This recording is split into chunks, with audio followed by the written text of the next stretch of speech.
Vamos a hablar de comunicación con sentido, asertividad, límites y habilidades sociales para el servicio. Para uno poder saber cuál es la comunicación adecuada, primero tenemos que conocernos, tenemos que hacer ese trabajo de entender hasta dónde llegan nuestros límites y por qué. ¿Por qué es importante hablar de esto? Porque comunicarse con claridad también es una forma de amar. Porque ayudar también no significa sobrecargarse. Acá viene la parte de los límites. Porque el servicio sin cuidado mutuo se desgasta.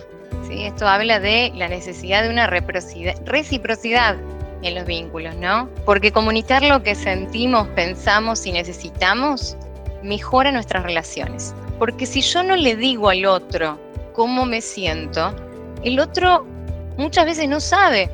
Es decir, si hay algo que a mí me incomodó, que me molestó, y el otro no se dio cuenta, muy difícilmente puede hacer algo al respecto para cambiar su actitud. Es parte de vincularnos mejor con el otro, poder animarnos a expresar lo que sentimos. Poner límites es parte de la honestidad en las relaciones, ¿sí? Porque es una manera de hacerle entender al otro qué me hace bien, qué me hace mal.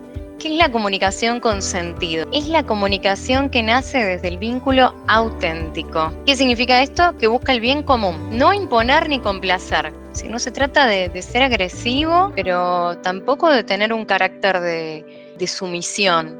Es clara, sencilla, empática y tiene un propósito: construir vínculos saludables. La comunicación con sentido es la que nos acerca al otro sin perdernos de nosotros mismos. Porque de alguna manera cuando nosotros nos enojamos y no podemos regular una emoción como el enojo, perdemos el eje y perdemos la posibilidad de verdaderamente decir qué es lo que sentimos. Entonces es una manera de estar desorientados, de estar perdidos. La asertividad es la capacidad de decir lo que siento, pienso o necesito de manera honesta y respetuosa. No es agresividad ni sumisión, fíjense, ninguno de esos extremos. Es valentía emocional. ¿Por qué? Porque en el momento en donde una persona nos dice algo que no nos gusta o actúa de una manera que no nos gusta, decírselo de manera honesta y respetuosa no es fácil. E implica autoconciencia emocional. ¿Qué significa la autoconciencia emocional? Reconocer lo que sentimos en el momento en que lo sentimos. Porque a veces no queremos admitir lo que nos pasa. Sí o sí es importante que ustedes consideren que para poder resolver un conflicto necesitan de esa honestidad emocional, de esa autoconciencia emocional, ¿no? ¿Cuáles son las señales a las que tenemos que atender para darnos cuenta de que hay un desbordamiento emocional?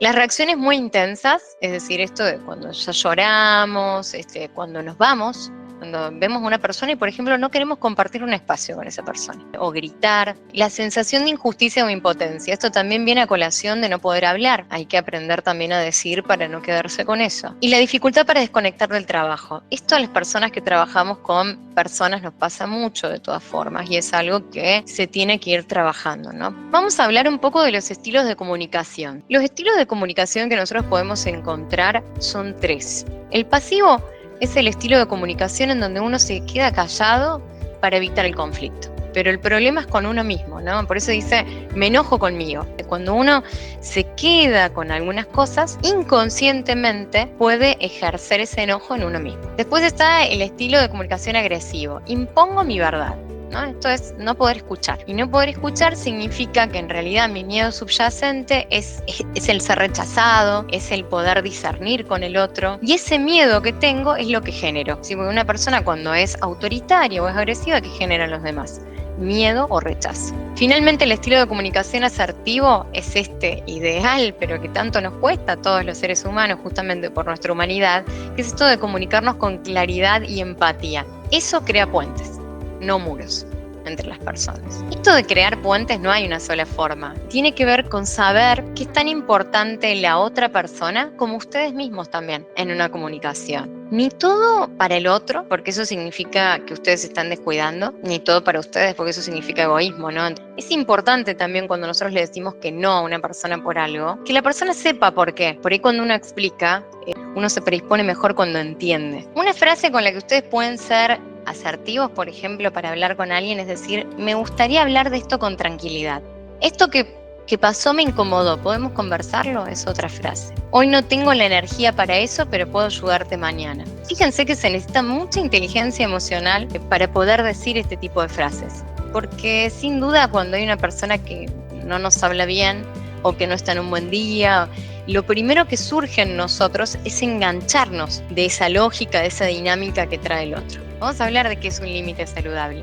Es una frontera emocional que protege nuestra integridad, un acto de amor propio que nos ayuda a sostener relaciones equilibradas. En los vínculos siempre hay como un tironeo entre esto, en mis necesidades, las tuyas, entonces tenemos que encontrar un punto en común para poder hacernos bien, ¿no? A eso se refiere con relaciones equilibradas. No es rechazo al otro, es honestidad sobre lo que podemos y no podemos. Por eso puse ahí abajo, cuidarme es también parte del servicio. ¿Por qué poner límites cuesta tanto? Porque no nos enseñaron a decir que no sin culpa. Y en el momento de decir que no es muy difícil.